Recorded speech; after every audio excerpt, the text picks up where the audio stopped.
to be as ancient as the Linga. As the Pandya kingdom came to an end in the 14th century, very few of the Pandyan structures remain to be seen today. The temple, partially destroyed by the Muslims, was renovated completely after the Vijayanagara Empire was established in 1370. So, it is a blend of the architectural structures of ancient and modern ages.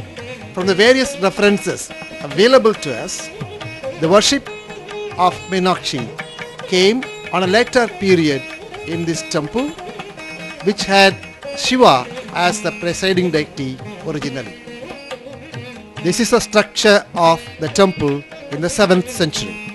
M.S.Sampath of that period calls the deity as Chokka Thiru Alavayan and calls Meenakshi Angayarkanni. He describes the temple tower.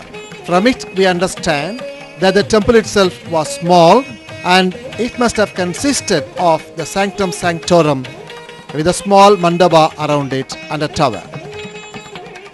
This is the structure of the temple in the 12th century. This is how the temple had structure in the 13th century.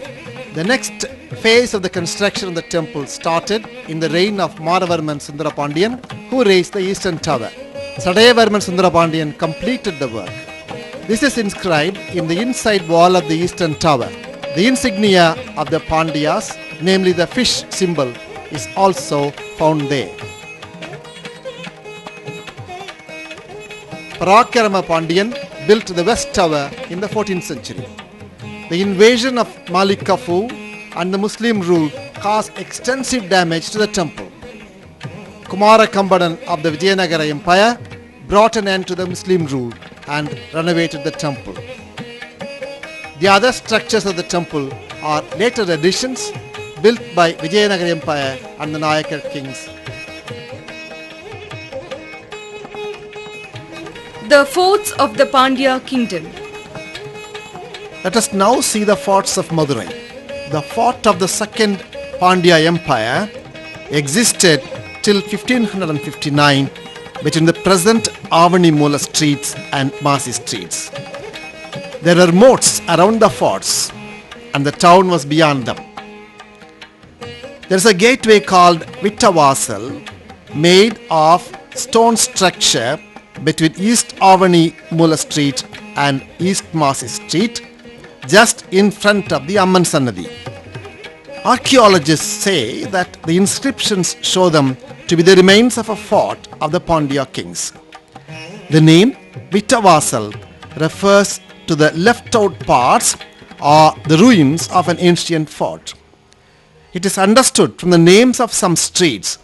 The moat was between Avani Moola street and Masi street. The small lane between them is called Ahil Sandhu. The word Ahil, moat, changed into Ahil, some scholars say. Moats, when in disuse and filled up, become low-lying areas. The present Sangeetha Vinayagar street and Ponnuchami Pillai Theru were once Pallatheru and Pukara Pallatheru. Before that, they had a single name, North Pandian Ahil Theru. These evidences show that there is a moat between Masi Street and Avani Moola Veedi surrounding the fort. Nayak's Fort, 16th century.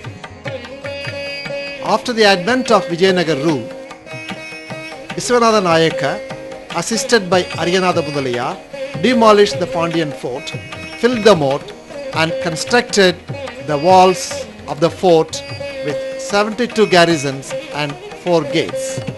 The inner wall alone was 30 feet tall. There were moats around them according to Madurai Gazette. The names Kilavasal and Thekuvasal remind us of these gates. A part of the inner wall of the fort of North Masi Street alone remains today. The Gazette describes how Collector Blackburn expanded the city by laying streets around the houses in Masi Street in 1837. The present Perumal Mestri streets and Marat streets were between two walls of the fort. The Gazette also mentions the filling up of the moat and the streets laid over them are Velividis.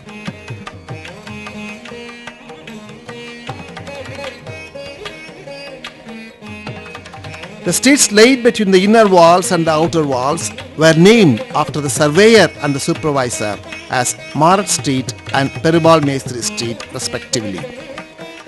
As convicts had been deployed for the construction of Pamban Bridge, the work was entrusted to different communities for a prize.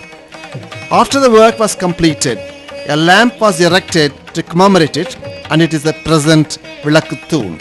It is possible that the northwest part of the fort was allotted to the Yadavas or Kodas. Likewise, other communities were entrusted with the construction of different areas.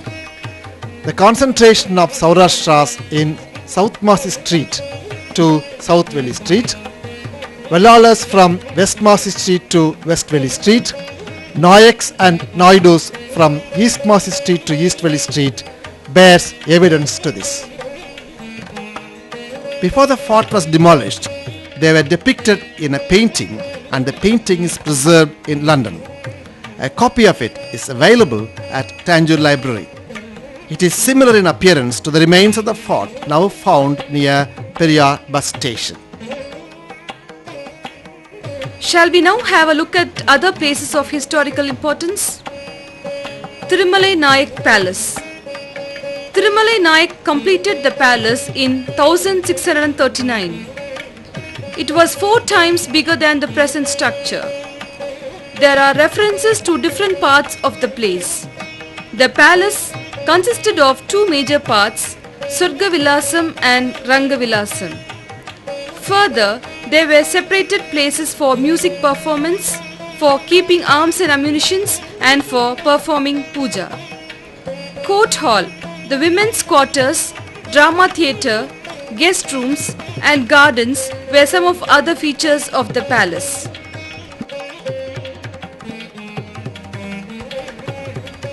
Thirumalai Nayak lived in Surgavilasam and his brother Muthiyalu Nayak in Rangavilasam. The present palace is only the Surgavilasam. The entrance was originally in the north of the palace. The beautiful mansion in the west can be reached by climbing stairs with 2 sculptures of horses. This is Surgavilasam. It had ornate structure with long colonnades and fretted pillars. The stupas were made of gold.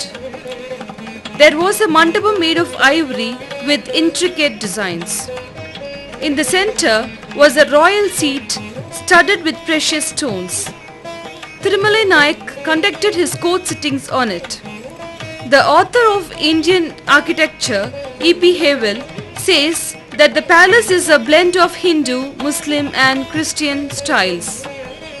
For it's held that Thirumalai Nayak invited Italian architects to design the palace.